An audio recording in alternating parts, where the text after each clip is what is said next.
Bun găsit, dragii mei, la horoscopul aferent lunii noiembrie.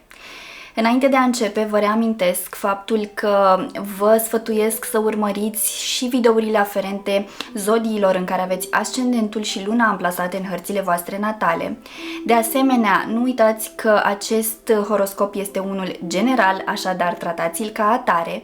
Dacă doriți analize individuale, analize astrologice individuale, atunci vă invit pe site-ul meu www.terapieprinastrologie.ro la secțiunea magazin, unde veți găsi toate serviciile astrologice puse de mine la dispoziție pentru voi, astfel încât să puteți parcurge acest drum al autocunoașterii cât mai facil cu putință. Vă invit să vă abonați și pe paginile de rețelelor de socializare de Facebook, Instagram și TikTok, unde mă găsiți tot cu terapie prin astrologie.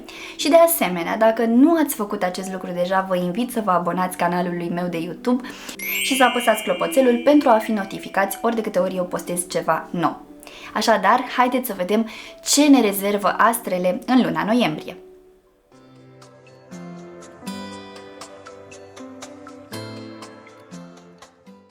Bun găsit, dragi nativi ai zodiei Leu, și bine ați revenit la horoscopul aferent lunii noiembrie. Vă reamintesc că acest video este pentru toți cei dintre voi care v-ați născut în acest semn zodiacal, dar și pentru cei dintre voi care aveți ascendentul, descendentul, luna, planetele Marte, Venus sau Mercur, dar și unul dintre cele două noduri lunare amplasate în acest semn zodiacal în hărțile voastre natale. În cele ce urmează vom discuta despre începutul, mijlocul și finalul de lună. Pentru voi, dragilor, începutul de lună este unul foarte intens. Toată luna noiembrie va fi intensă pentru voi, însă pe data de 3 noiembrie, Marte, care încă se află în semnul vecin vouă, în zodia Rac, va fi pe ultimul grad, la ultimul minut din zodia vecină vouă, din zodia Rac, iar acest lucru va influența puternic și viața voastră relațională. Marte, aflat pe grad anaretic, va forma pe data de 3 noiembrie o opoziție puternică cu Pluto retrograd din Capricorn și el aflat tot pe grad anaretic. Așadar, este o opoziție extrem de puternică care vine să rupă lucruri, să transforme lucruri. Ei bine, dacă n-ați fost în stare să luați atitudine și să faceți ceva cu privire la o relație care durează de foarte mulți ani de zile și este tărăgănată, în cazul unora vorbim de căsnicii, în cazul altora de relații de ani de zile care nu neapărat s-au concretizat cu o căsnicie, poate ați stat în această relație de 10, 15, 20, 30 de ani. Deci vorbesc aici de relații foarte vechi, pentru că și Racul și Capricornul vorbesc de timp îndelungat, da? Ei bine, acum a venit momentul să se creeze ruptura, să se creeze acea separare, să se creeze acel context în care voi să faceți odată ceva cu privire la acest lucru. Totodată vorbim aici despre o transformare puternică care se va produce în interiorul vostru cu privire la modul în care percepeți ideea de căsătorie, la care percepeți ideea de parteneriat. Probabil că se produce în voi o anumită maturizare, o anumită tranziție de la o etapă la alta. Poate că doriți să evoluați și ideea de relație pentru voi acum să însemne cu totul altceva decât a însemnat cu, așa cum vă spuneam, 10, 15, 20, 25, 30 de ani în urmă. Deci cumva acum aveți o altă experiență de viață, o altă percepție, alte concepții legate de acest lucru și veți dori să le puteți pune în aplicare de aici încolo. Însă, pentru ca acest lucru să se întâmple, aveți nevoie să încheiați ceva în viața voastră, aveți nevoie să faceți pace cu trecutul vostru, aveți nevoie să dați drumul la ceva pentru ca ceva mult mai benefic vouă să intre în viața voastră, să se producă efectiv. Este o perioadă intensă, da? Pe data de 4 noiembrie, Marte va trece în semnul vostru zodiacal, unde va sta până pe data de 6 ianuarie. Ei bine, dragilor, va fi o perioadă extrem de solicitantă pentru voi, fiindcă veți fi nevoiți să treceți la acțiune. Vi se va testa puterea, vi se va testa determinarea, vi se va testa ambiția, vi se va testa hotărârea. Așa că vă așteaptă o perioadă cu multă intensitate în ceea ce privește acțiunile voastre. Veți fi cumva trecuți așa printr-un purgatoriu, pentru că pe data de 19 noiembrie, între 19 și 20 noiembrie, Pluto va părăsi zodia Capricorn și va trece în semnul opus vouă, în zodia Vărsător, unde va sta în următorii 20 de ani, dragilor. Așa că această opoziție vă va transforma fundamental, pentru că voi vă aflați pe aceeași axă cu Vărsătorul și tot ceea ce se întâmplă acolo vă influențează și pe voi și invers. Așadar, puteți să simțiți cum acțiunile voastre efectiv se transformă, cum dorința voastră constantă de a fi în centrul atenției se va transforma, se va estompa, pentru că Pluto, marele transformator din Vărsător, vă va crea contextele și experiențele necesare în care prin intermediul cărora să deveniți smeriți, prin intermediul cărora să renunțați la ego, să renunțați la orgoliu excesiv, la vanitate, la trufie, la megalomanie, la toată această grandomanie specifică vouă. Pluto vine și vă redresează, vă trage așa de mânecă și cumva vă expune, deci vă aduce în centrul atenției, mare grijă, vă aduce în centrul atenției, dar într-un mod neplăcut, pentru că vor ieși la suprafață foarte multe lucruri greșite pe care le-ați făcut, minciuni, trădări, secrete, greșeli, ascunzișuri, fel de manipulări, uneltiri, tot felul de lucruri pe care le-ați făcut. Ei bine, acum acestea vor ieși la suprafață, rând pe rând, deci vă vor aduce în centrul atenției, pentru că vă place să fiți în centrul atenției, dar trebuie să învățați că a fi în centrul atenției nu înseamnă a face asta cu orice preț și prin orice mijloace. Și atunci se va transforma această nevoie a voastră de a fi expuși, de a vă vedea toată lumea, de a vă primi validări de la cei din jurul vostru, pentru că va avea grijă Pluto de voi, astfel încât să vă transformați toate aceste percepții în ceva benefic vouă și, bineînțeles, celor din jurul vostru. Așadar, această tranziție a planetei Marte prin semnul vostru zodiacal și a opoziției pe care o va forma cu Pluto din semnul vostru opus va aduce transformări fundamentale în felul în care voi acționați și reacționați. Se cere o maturizare, se cere acolo o transformare extraordinară, astfel încât voi să treceți la următorul nivel de evoluție din viața voastră. Acest lucru vă va influența în special raportarea la relațiile parteneriale, deci tot ce are legătură cu relații pe termen lung, căsnicii sau colaborări și asocieri din punct de vedere profesional.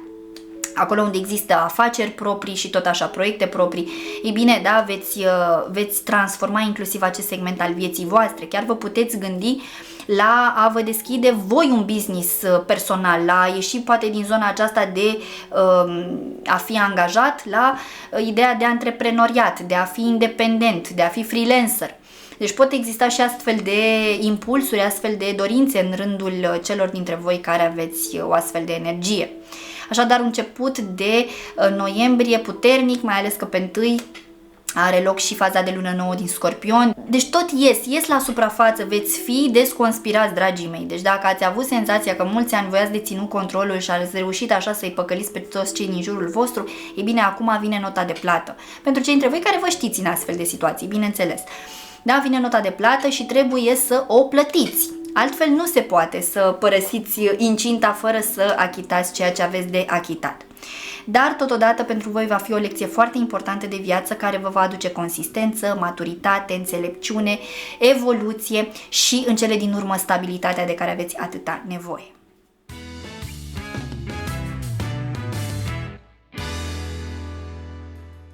Mijlocul lunii aduce posibilitatea de a vă conecta mai profund la emoțiile voastre, pentru că în intervalul 21-22 noiembrie, deci imediat după mijlocul lunii, luna vă va tranzita semnul zodiacal, ceea ce înseamnă că veți fi cumva mai conectați la ceea ce se întâmplă în interiorul vostru. Bineînțeles că acest lucru va conecta cu tot ce are legătură cu planul relațional. Deci aici apar iarăși fel de animozități, de conflicte pentru unii dintre voi. Așa cum vă spuneam, faptul că a venit momentul să finalizați ceva, bineînțeles că poate crea tensiuni și puteți intra în conflicte cu partenerul de care urmează să divorțați, să vă separați, să faceți partaje, pot fi probleme pe moșteniri, pe împărțirea banilor, a copiilor și tot așa. Deci o perioadă care vine cu fel de astfel de situații provocatoare, dar pe care nu le mai puteți amâna, nu le mai puteți fenta, ele se vor produce, că vreți voi, că nu vreți voi, că sunteți pregătiți, că nu sunteți pregătiți, ele se vor produce pentru că este nevoie de un final în viața voastră, un final care, bineînțeles, ulterior să vă poată aduce un nou început, evident.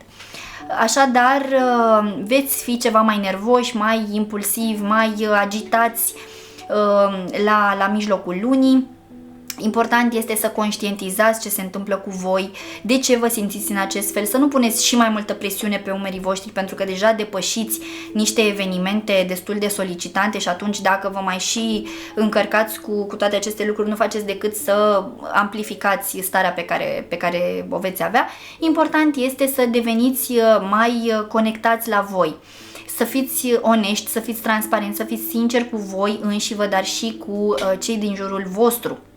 Deși mijlocul lunii este intens, mai ales că pe data de 17 noiembrie, Soarele din Scorpion va forma o opoziție cu Uranus retrograd din Taur. Această opoziție va crea diferite situații imprevizibile în cazul vostru la locul de muncă.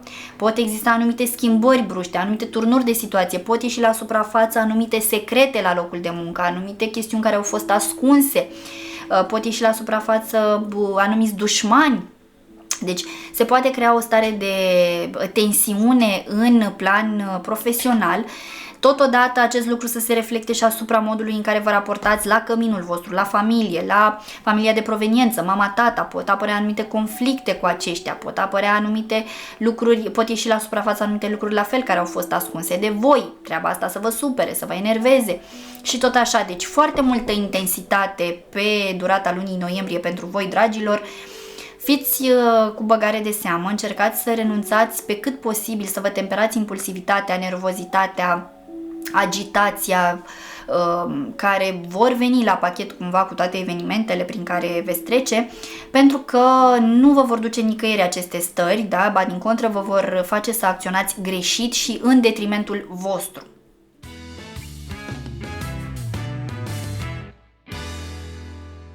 Finalul de lună pentru voi își mută atenția în rezolvarea chestiunilor administrative, tot din punct de vedere partenerial.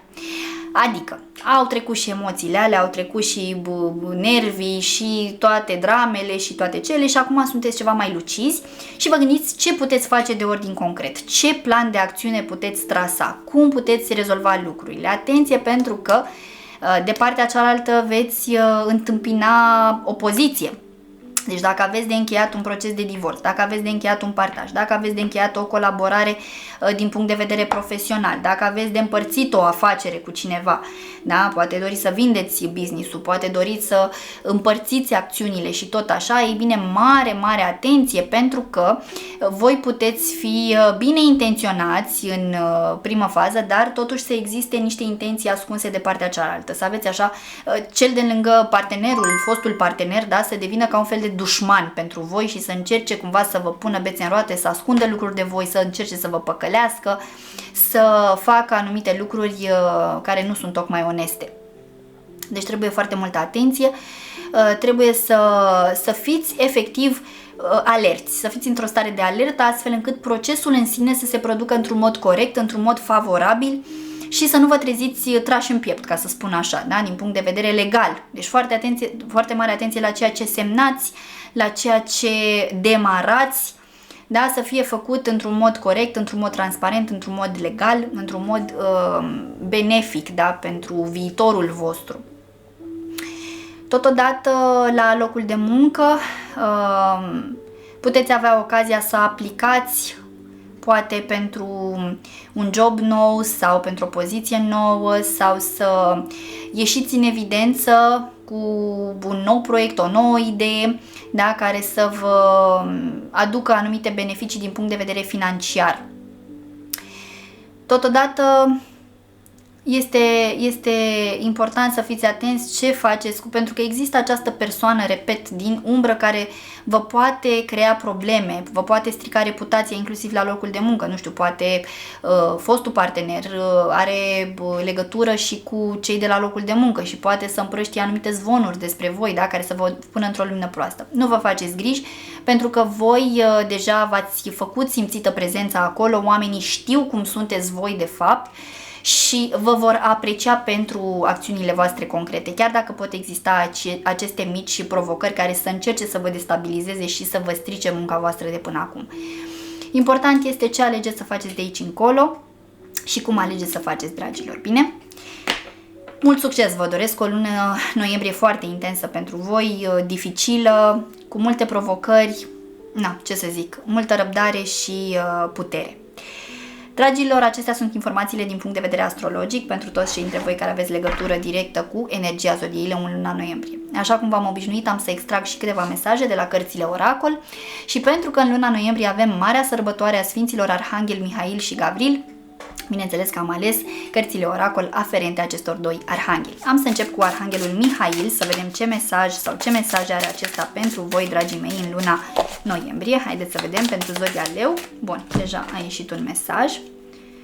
Wow, care vă îndeamnă să acordați atenție viselor voastre. Și aici mă refer la vise, nu la visuri, da? La ceea ce se întâmplă atunci când dormiți. Este foarte posibil să primiți răspunsuri, ghidare prin intermediul acestor vise și ar fi bine și ar fi indicat să vă notați când vă treziți aceste lucruri, pentru că poate pe moment nu veți înțelege foarte bine mesajul, dar scriindu-l și reflectând la el ulterior, veți avea posibilitatea să căpătați claritatea de care aveți nevoie. Haideți să vedem și Arhanghelul Gavril ce mesaj are pentru voi, dragii mei, în luna noiembrie. Ok. Și am vrut să iasă un mesaj. Wow! Dragilor, primiți vești bune. Se pare că rugăciunea sau rugăciunile tale au fost ascultate și vei primi un răspuns într-un mod foarte inedit și creativ. De aceea este benefic să acorzi atenție semnelor și semnalelor subtile din jurul tău, pentru că răspunsul s-ar putea să se afle chiar sub nasul tău. Dragii mei, acestea sunt și mesajele cărților Oracol pentru voi. În speranța că mi-ați rămas aproape până la finalul acestui video, vă mulțumesc și vă invit să apreciați și să distribuiți acest video tuturor celor cărora credeți că le va fi de folos. Vă doresc ca luna noiembrie să aducă în viețile voastre toate binecuvântările de care aveți nevoie. Vă pup, vă îmbrățișez și pe data viitoare. Pa, pa!